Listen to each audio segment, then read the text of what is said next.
Hi అండి, నేను మీ Shravani. Welcome to Shravani Telugu వంటలు. మరి ఈరోజు నేను చూపించబోయే రెసిపీ చాలా టేస్టీ అయిన రైస్ రాగి సంగటి విత్ చికెన్ కర్రీ అనమాట. చిన్నప్పటి అమ్మమ్మల చేతి వంట గుర్తొచ్చేలాగా పల్లెటూరి స్టైల్లో రైస్తో చేసిన రాగి సంగటి, దానికి తోడుగా ఘాటుగా ఉండే కోడి కూర చేసేద్దామా. రాగి సంగటి రెండు రకాలైతే చేసుకోవచ్చు. అందులో ఇది రెండో రకం అనమాట, రైస్తో చేసే రాగి సంగటి. రాగి సంగటి అందరికీ సరిగ్గా రావు, ఎందుకంటే ఉండలుగా వచ్చేస్తాయి అనేసి. కానీ ఈ రైస్ రాగి సంగటి మాత్రం వంట రాని వాళ్ళు కూడా ఈజీగా ప్రిపేర్ చేసుకోవచ్చు. ఈ రాగి సంగటి నాటుకోడి కూరతోనే కాకుండా మనం రెగ్యులర్గా తెచ్చుకునే బాయిలర్ చికెన్తో కూడా టేస్టీగా చేసుకోవచ్చు. ఇంకా చికెన్ కర్రీతోనే కాకుండా పప్పు, చారు లేదా మజ్జిగలో కూడా ముంచుకొని తింటారు.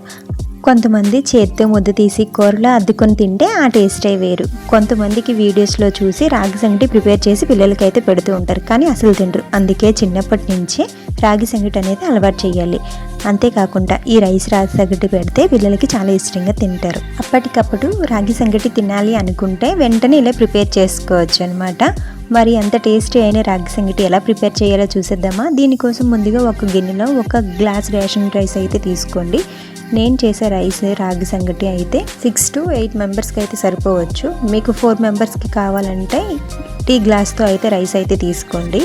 ఇప్పుడు ఒక గిన్నెలో రైస్ తీసుకొని వాటర్ అయితే వేసుకొని ఒక 5 లేదా 6 సార్లైనా నీట్గా కడిగి ఆ నీళ్ళు పంపేసి మరలా ఉడకడానికి సరిపడా నీళ్ళు అయితే వేసుకొని స్టవ్ మీద అయితే పెట్టి మనం పరవన్నానికి ఉడికించుకుంటాం కదా, దానికంటే ఇంకా మెత్తగా అయితే ఉడికించుకోవాలి రైస్ మెత్తగా ఉడికాక వేరే పెద్ద బేషన్ అయితే పెట్టుకొని ఉడికిన రైస్ని అందులో అయితే వేసుకోవాలి. తర్వాత గరిటతో అయితే మెత్తగా అయితే మెదుపుకోవాలి ఉడికిన రైస్ని. పిండి కూడా వేస్తాం కాబట్టి మీకు వాటర్ సరిపోదు అనుకుంటే పక్కనైతే వేరే బౌల్లో వాటర్ అయితే వేడి చేసుకొని వేసుకోవచ్చు. ఇలా మెత్తగా మెదిపిన రైస్లోకి ఒక 2 స్పూన్ల వరకు సాల్ట్ అనేది వేసుకోవాలి. ఇప్పుడు బాగా అయితే కలుపుకొని రైస్లో ఒక 4 కప్పుల వరకు రాగి పిండిని అయితే వేసి బాగా అయితే కలుపుకోవాలి. పిండి వేసాక మంట మాత్రం సిమ్లో పెట్టుకొని 2 నిమిషాల పాటు ఉడికించుకోవాలి. మీకు వాటర్ సరిపోక మాత్రం వేడి నీళ్ళు అయితే వేసుకోండి. ఇప్పుడు దీన్ని ఉండలు లేకుండా బాగా కలుపుకోవాలి. ఈ రాగి సంగటి తినడం వల్ల ఒంటికి చాలా బలం చేస్తుంది, అలాగే ఎముకల దృఢత్వాన్ని పెంచుతుంది. అందువల్ల వారానికి 2-3 సార్లు అయినా ఈ రాగి సంగటి అనేది తప్పనిసరిగా తినాలి. ఈ రాగి సంగటి ఉండలు లేకుండా బాగా కలుపుకున్న తర్వాత స్టవ్ అయితే ఆఫ్ చేసుకొని ఒక 2-3 నిమిషాలు అయితే మూత పెట్టి పక్కనైతే పెట్టుకోవాలి. ఆ వేడికి ఇదంతా సెట్ అవుతుంది రైస్తో పాటు రాగి పిండి.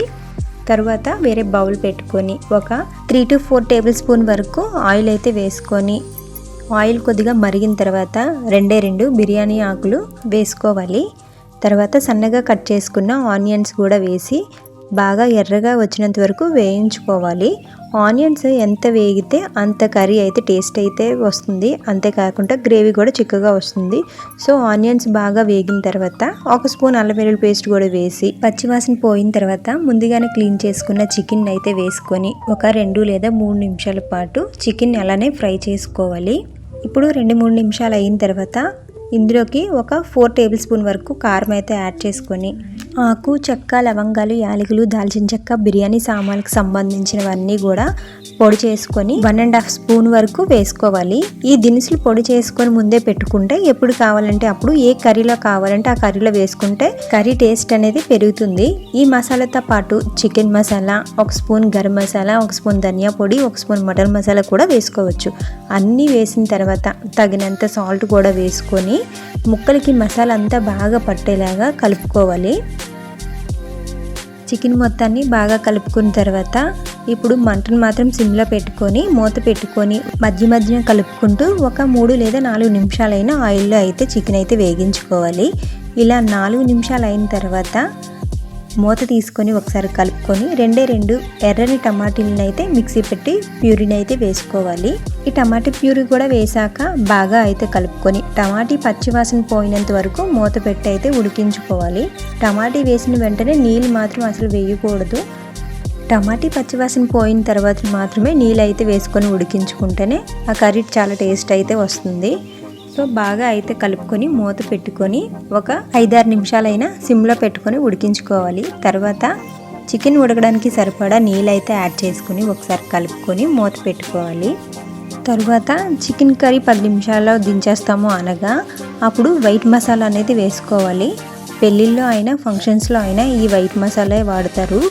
ఈ కూర అనేది చాలా టేస్ట్ అయితే వస్తుంది. ఈ వైట్ మసాలా అంటే కొద్దిగా జీడిపప్పు, గసగసాలు, ఎండు కొబ్బరి లేదా పచ్చి కొబ్బరి కానీ, అలాగే దోసపప్పు, ఈ 4 కూడా ముందుగానే నానబెట్టుకొని పేస్ట్ అయితే చేసుకోవాలి. సో దోసపప్పు రేట్ ఎక్కువ కాబట్టి దోసపప్పు వేయకపోయినా పర్వాలేదు. ఈ 3 ముందుగానే నానబెట్టుకొని పేస్ట్ చేసుకొని వేసుకోవచ్చు. టేస్ట్లో మాత్రం ఏమాత్రం తగ్గదు, అంతే బాగుంటుంది.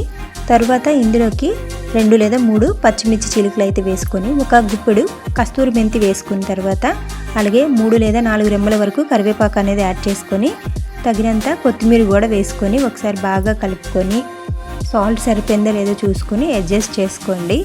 చికెన్ బాగా ఉడికి మీకు గ్రేవీ ఎంత క్వాంటిటీలో కావాలో చూసుకొని అంతవరకు ఉడికించుకుంటే చాలా టేస్టీగా ఉంటుంది. సో ఇది ఉడికేలోపు మనం రాగి సంగటిని అనేది ప్రిపేర్ చేసుకుందాం. ముందుగా ఒక బౌల్ అయితే తీసుకొని ఆ బౌల్లోకి 1 స్పూన్ వరకు నెయ్యి అయితే వేసుకొని గిన్నె మొత్తం ఆ నెయ్యిని అయితే స్ప్రెడ్ చేసుకోవాలి. ఇలా స్ప్రెడ్ చేసుకున్న గిన్నెలో మనం ముందుగానే ప్రిపేర్ చేసుకున్న రాగి ముద్దను అయితే వేసుకొని రౌండ్గా వీడియోలో చూపిస్తున్న విధంగా తిప్పితే సరిపోతుంది. రౌండ్ బాల్ అయితే రెడీ అయిపోతుంది. రాగి సంగటి ముద్ద అనేది చూడడానికే కాదండో ఇది తినడానికి కూడా రాగి సంగటి చాలా టేస్టీగా ఉంటుంది. మనం ముందుగానే ప్రిపేర్ చేసుకున్న రాగి సంగటి ముద్ద మొత్తాన్ని ఇలా ప్రిపేర్ చేసుకొని ప్లేట్లో అయితే సర్వ్ చేయొచ్చు. తర్వాత చికెన్ ఉడికిన తర్వాత 1 స్పూన్ నెయ్యి యాడ్ చేసుకొని అలాగే లెమన్ జ్యూస్ కూడా వేసుకోవాలి. నెయ్యిని మీకు ఇష్టం లేకపోతే నెయ్యికి బదులు బటర్ కూడా యాడ్ చేసుకోవచ్చు.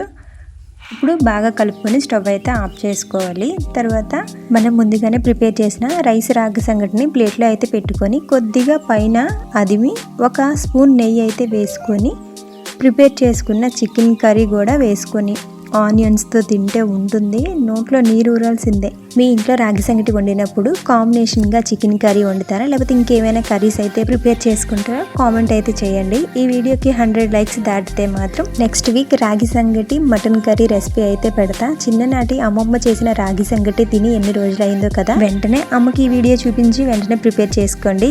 ఇలా చేస్తే ఫస్ట్ టైం అయినా పర్ఫెక్ట్గా వస్తుంది.